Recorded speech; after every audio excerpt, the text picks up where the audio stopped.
today's workshop, the goal is to take us further in the journey from where we started last week.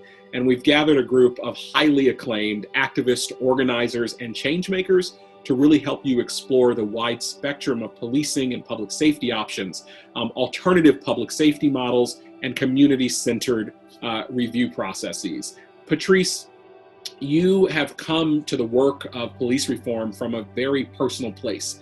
And so I'm wondering if you could talk a little bit about how your personal experience has shaped your opinion on what public safety looks like in the United States of America. I grew up in Van Nuys, California, a small working class suburb outside of the inner city. My earliest memories of police were not fond. In fact, my earliest memories were police raiding our home, stop and frisking my siblings and their friends. And if I take a moment to think about it, I'm often shocked and alarmed because we were children. And the part of this conversation that is often lost upon us is the impact over-policing and over-incarceration has on children. So I start with that because in some ways, much of the work that I do has everything to do with wanting to save my family's life. How do I protect them? How do we get our basic necessities? We have an opportunity right now in this country to reevaluate the ways in which Black communities and poor communities have been engaged with for the last 50 years, 100 years, 400 years. We have an opportunity to really ask ourselves serious questions about the police's role in Black communities in particular.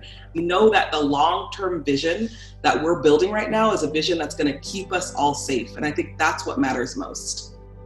We are certainly at a time where we have to go beyond just eliminating chokeholds and other kind of extreme uses of force. And I appreciate this discussion of moving the ball forward and really looking at effective alternatives. In Oakland, there are 2,000 times a day someone from a resident of Oakland calls for a police response for some reason or another.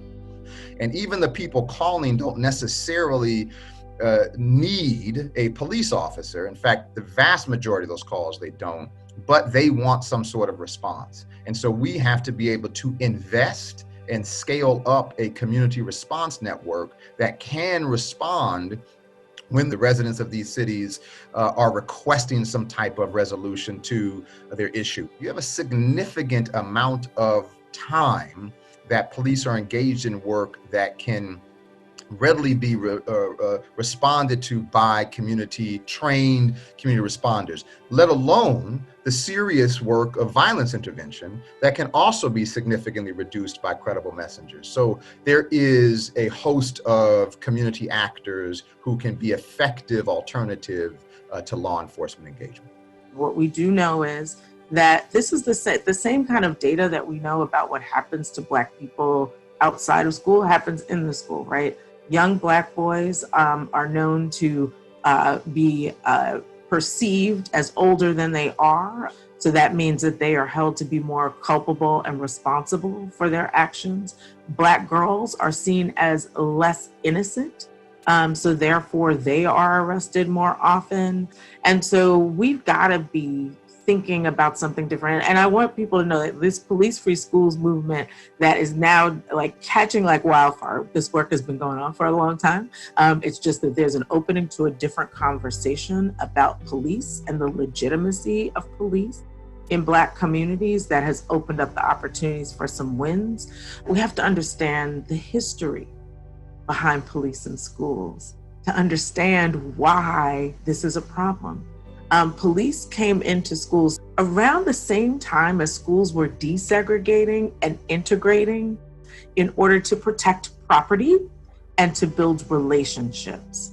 And so this kind of tracking of racial tensions with the introduction of police in schools is problematic. Then we see another increase with the Crime Bill of 1994, right? So all of the failed policies of the crime bill and the war on drugs actually played out in our schools also, leading to increased funding for SROs, led to discipline policies that started to look like the criminal code. 3 strikes and you're out. For Cities United, it's really clear our focus is on reducing the homicide rate of young Black men and boys. And when we started the work, really was focused on community violence. So we really come at it helping mayors think through how to build a comprehensive public safety plan. Because at the end of the day, public safety is not about law enforcement, jails, and detention centers. It really is around access to quality housing, access to quality education, livable wage jobs, all of those things that keeps us safe. So when we come into a city, we're asking mayors what you got to put in place right now to keep young people safe, healthy, and hopeful, right? What are the credible messengers? What programs should you be thinking about? And how do you put those in place? But then what are you doing long-term to change the systems and the structures to make sure that we reduce those pipelines or reduce those cycles of violence for young people?